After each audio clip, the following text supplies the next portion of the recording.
নমস্কাৰ, মই ৰঞ্জন চৌধুৰী।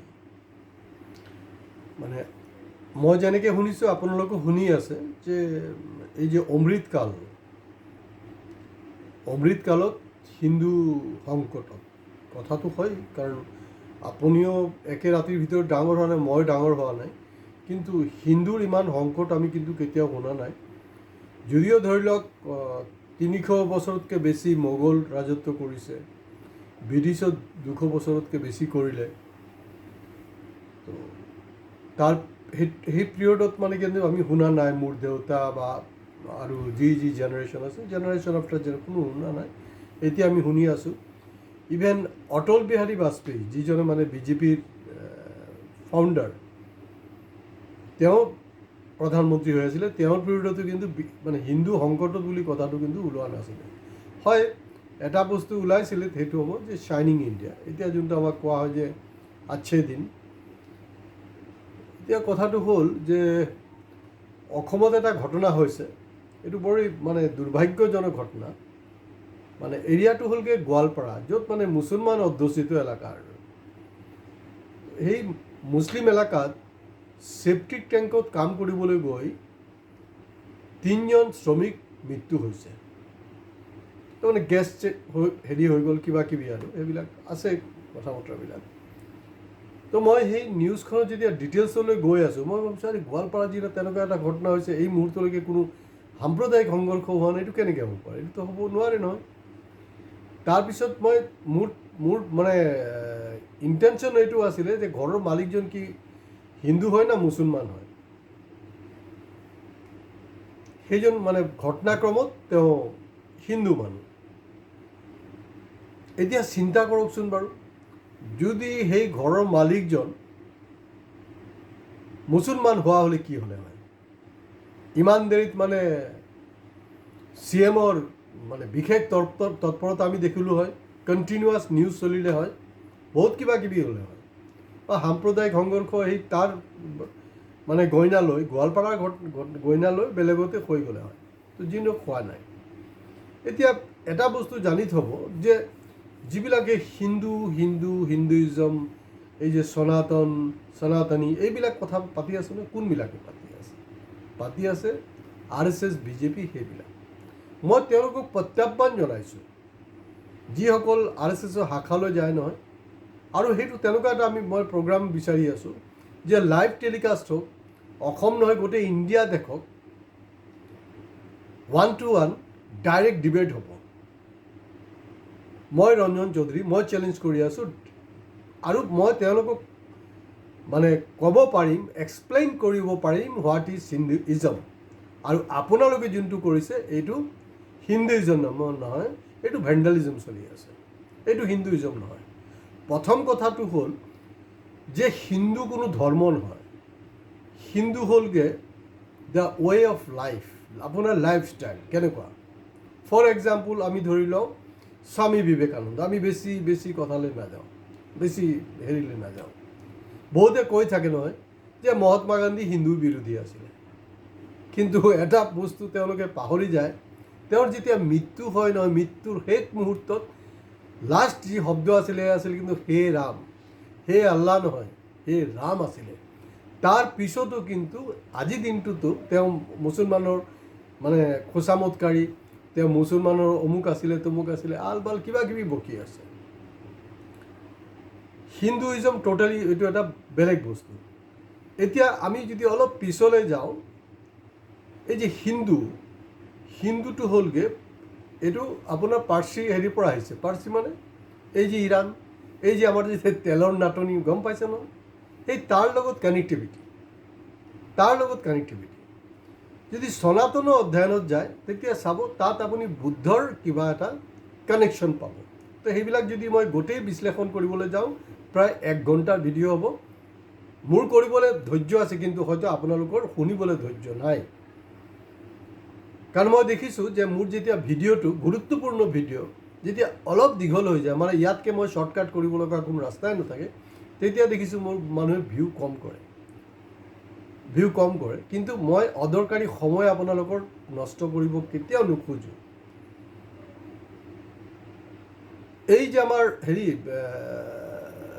দেশৰ যে স্বাধীনতা সংগ্ৰাম বা এই যে 200 বছৰতকৈ অধিক যে আপোনাৰ ব্ৰিটিছে আমাক লগত ৰাজত্ব কৰিলে, ব্ৰিটিছৰ লগত ফাইট কৰোঁতে কিন্তু যথেষ্ট লক্ষাধিক মুছলমান কিন্তু মৃত্যু হৈছিল। RSSৰ ভূমিকাটো কি আছিলে? চামচাগিৰি কৰা। এতিয়া তেওঁলোকে কাৰ চামচাগিৰি কৰি আছে? নীতিন কিবা এইটো নামবিলাকো আলবাল নামবিলাক মনতো নাথাকে, কিবা ইজৰাইলৰ প্ৰেচিডেণ্ট, তেওঁলোকৰ চামচাগিৰি, আৰু তাৰপিছত আগত ব্ৰিটিছৰ চামচাগিৰি কৰিছে। মানে এইটো দেখুৱাই থাকিব আপোনাক, মানে এইটোতো মানে ৰেকৰ্ড। শ্যামা প্ৰসাদ মুখাৰ্জী নিজৰ ষ্টেটমেণ্টতে আছে, নিজৰ হেৰিতে আছে কিতাপ। মানে শ্যামা প্ৰসাদক কিবা যিমানে যি বকি থাকক আপোনালোকে, শ্যামা প্ৰসাদ সম্পৰ্কে যেতিয়া অধ্যয়ন কৰিব, কাৰণ মই অধ্যয়ন কৰিছোঁ এইবিলাক, অধ্যয়ন কৰাৰ কাৰণে ইমান কনফিডেঞ্চৰে মই ক'ব পাৰিছোঁ। তো গতিকে অধ্যয়ন কৰিলে বস্তুবিলাক পাব যে তেওঁলোকে ব্ৰিটিছৰ হেৰি কৰিছিলে।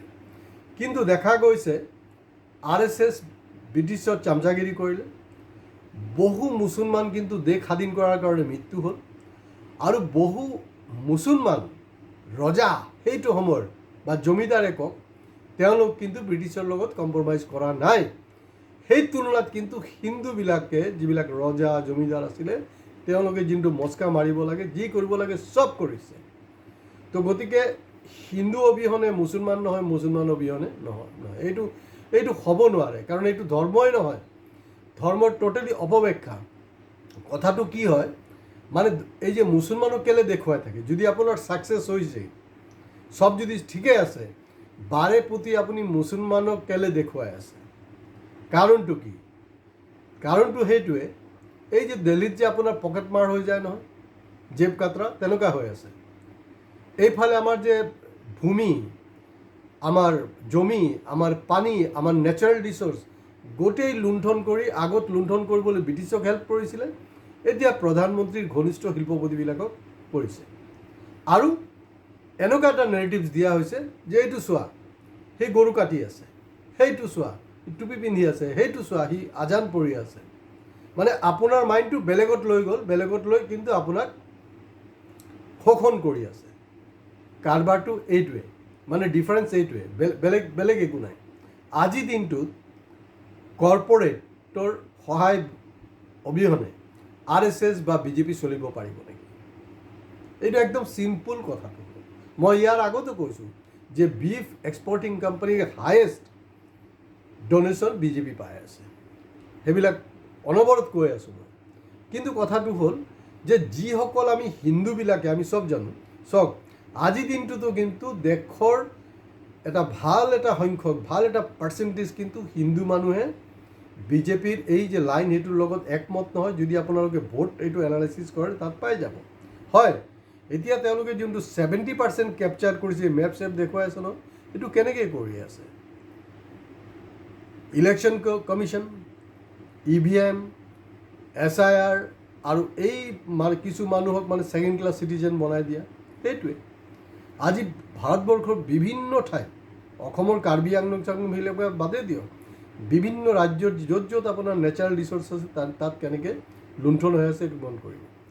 আৰু এটা মই আপোনালোকক কথা পাতি আছোঁ যে মোদী যেতিয়া যোনটো ক'ব সেইটো কেতিয়াও নুশুনিব, তাৰ বিপৰীত কামটোহে কৰিব। যেতিয়া ক'ব যে পৰিশ্ৰম কৰিবলৈ, তেতিয়া আপুনি ৰেষ্ট কৰিব। যেতিয়া ক'ব যে ৰেষ্ট কৰিব, তেতিয়া কিন্তু আপুনি হেৰি কৰিব লাগে। এতিয়া কি হৈ আছে, হঠাতে মানে অৰ্গেনিক হেৰি ইউজ কৰাৰ কাৰণে আচল কথাটো নকয় কেলে? আচল কথাটো হ'ল যি ফাৰ্টিলাইজাৰ বাহিৰৰ পৰা আহি আছিলে, সেইবিলাকৰ অৱস্থা বেয়া। আচল কথা সেইটো। যদি অৰ্গেনিক সাৰক যদি ডেভেলপ কৰিবলৈ আছিলে, তো তোমাৰ যোৱা 12টা বছৰ কি ঘণ্টা ছিঙি আছিলে নেকি? গতিকে এই যে কাৰবাৰ, এতিয়া ধৰি লওক শুভেন্দু অধিকাৰী বা আমাৰ হিমন্ত বিশ্ব শৰ্মা, ইমান যে লেতেৰা কথা বতৰাবিলাক পাতি থাকে, ইমান যে মানে মুছলমান বিৰোধী কাৰবাৰ কৰি আছে, তাৰ মূল কাৰণটো কি জানে? মূল এটাই কাৰণ, তেওঁলোকে কি কৰে, যিবিলাক কৰাপ্ট লিডাৰ হওক বা কৰাপ্ট ব্যুৰ'ক্ৰেটছে হওক, ইভেন সুপ্ৰিম কোৰ্টৰ চিফ জাষ্টিছ হওক লাইক ৰঞ্জন গগৈ, তেওঁলোকে হাতিয়াৰ হিচাপে ইউজ কৰে। কৰাৰ পিছত তেওঁলোকক টাৰ্গেট দি দিয়ে যে ইমানটা মানুহ মাৰিব লাগিব, এইটো হ'ব লাগিব, তেওঁলোকক টাৰ্গেট বান্ধি দিয়ে। কাৰণ যি হিমন্ত বিশ্ব শৰ্মা 2014ত কৈছিলে যে গুজৰাটৰ পাইপত নাকি মুছলমানৰ ৰক্ত যায় আৰু অসমৰ পাইপত ব্ৰহ্মপুত্ৰত হেৰি যায়, মাত্ৰ 10 বছৰ ইফালত জাষ্ট পাল্টি মাৰি দিলে যে কথা। কাৰণটো কি? কাৰণ তেওঁলোক বাধ্য, তেওঁলোকৰ হাতত কিন্তু কোনো ৰাস্তা। শুভেন্দু অধিকাৰী ষ্টিং অপাৰেশ্যনৰ ডাইৰেক্ট ছ'চিয়েল মিডিয়াত মোদী দেখুৱাই আছিলে, আজি শুভেন্দু অধিকাৰী হ'লগৈ নয়নৰ মণি। মই ৰঞ্জন গগৈৰ এটা এক্সাম্পল দিলোঁৱেই, ছেক্স স্কেম যোনটো হৈছিলে। এই তেনেকৈ কিন্তু ব্যুৰ'ক্ৰেটছবিলাকক হেৰি কৰে, আৰু যিবিলাক ৰাজনীতিক নেতা আছে তেওঁলোকে কৰিব। আৰু কালি আজি চাওক, এতিয়া গোপীনাথ বৰদলৈ সম্পৰ্কেও বহুত কিবা কিবি তেওঁ আমাৰ প্ৰদ্যুৎ বৰদলৈ ক'লে। অতদিনে যে কংগ্ৰেছৰ মালাইটো খালে তেতিয়া কিন্তু একো নাই কোৱা, এতিয়াহে কৈ আছে। গতিকে এই কথাবিলাক বুজিবলৈ চেষ্টা কৰক, আনক শ্বেয়াৰ কৰক, আনক আলোচনা কৰক। নহ'লে কি হ'ব, সঁচাকৈ কিন্তু আমাৰ হিন্দু ধৰ্ম হৈ নাথাকিব। আৰু পুনৰবাৰ মই প্ৰত্যাহ্বান জনাইছোঁ, যিসকল নিজে হিন্দু সনাতনী বুলি কৈ থাকে, মই চেলেঞ্জ একচেপ্ট কৰিবলৈ ৰাজি, ডিবেটত আহক। আজি ইয়াতে শেষ কৰিছোঁ। লাইক, ছাবস্ক্ৰাইব, কমেণ্টছ কৰিবলৈ প্লিজ নাপাহৰিব।